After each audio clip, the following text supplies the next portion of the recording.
सावित्री ज्योतिराव फुले सातारा जिल्ह्यातील खंडाळा तालुक्यातील नाय गावच्या खंडोजी देवाची पाटण्याची मी कन्या. ओहो, अवघ्या 9व्या वर्षी ज्योतिराव फुले नावाच्या माणसाशी माझं लग्न झालं.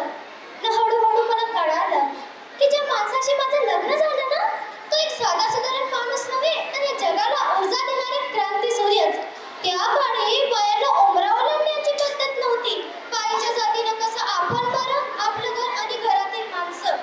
शिक्षणाचा प्रसार हाच एक ज्योतिरावांच्या मनात होता.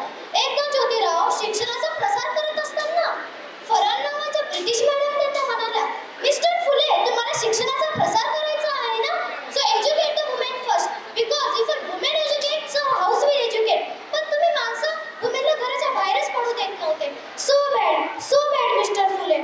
मग आलीत की ते माझ्याकडे पाटी पेन्सिल घेऊन. झाला की माझा अभ्यास चालू. काना, मात्रा, विलांटी, आकार, उकार, बे, कबे, बेदुनेचा हाच ध्यास. मी लिहायला शिकले, वाचायला शिकले, काव्य सुद्धा रचू लागली. आणि यातच 1 जानेवारी, होय, शनिवारी 1 जानेवारी 1848 आम्ही मुलींसाठी भिडेवाड्यात पहिली शाळा सुरू केली. आणि मी पहिली शिक्षिका आणि मुख्याध्यापिका सुद्धा.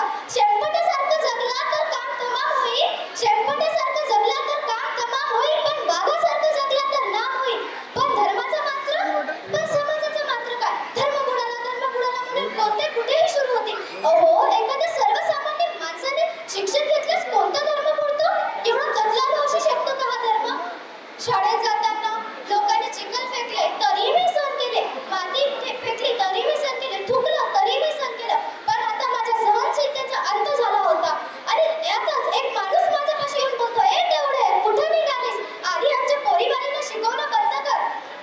कदाचित त्यांना माहीत नसावं, आम्ही ज्योतिरावांच्या पत्नी आहोत. ते घेतली आणि सटकन त्याच्या कानाखाली लावली आणि सुनावलं, आज आलाय थोबड फुटलाय, पण पुन्हा ऐशी येतो तुझ्या रक्ताने ही धरती रंगवेल.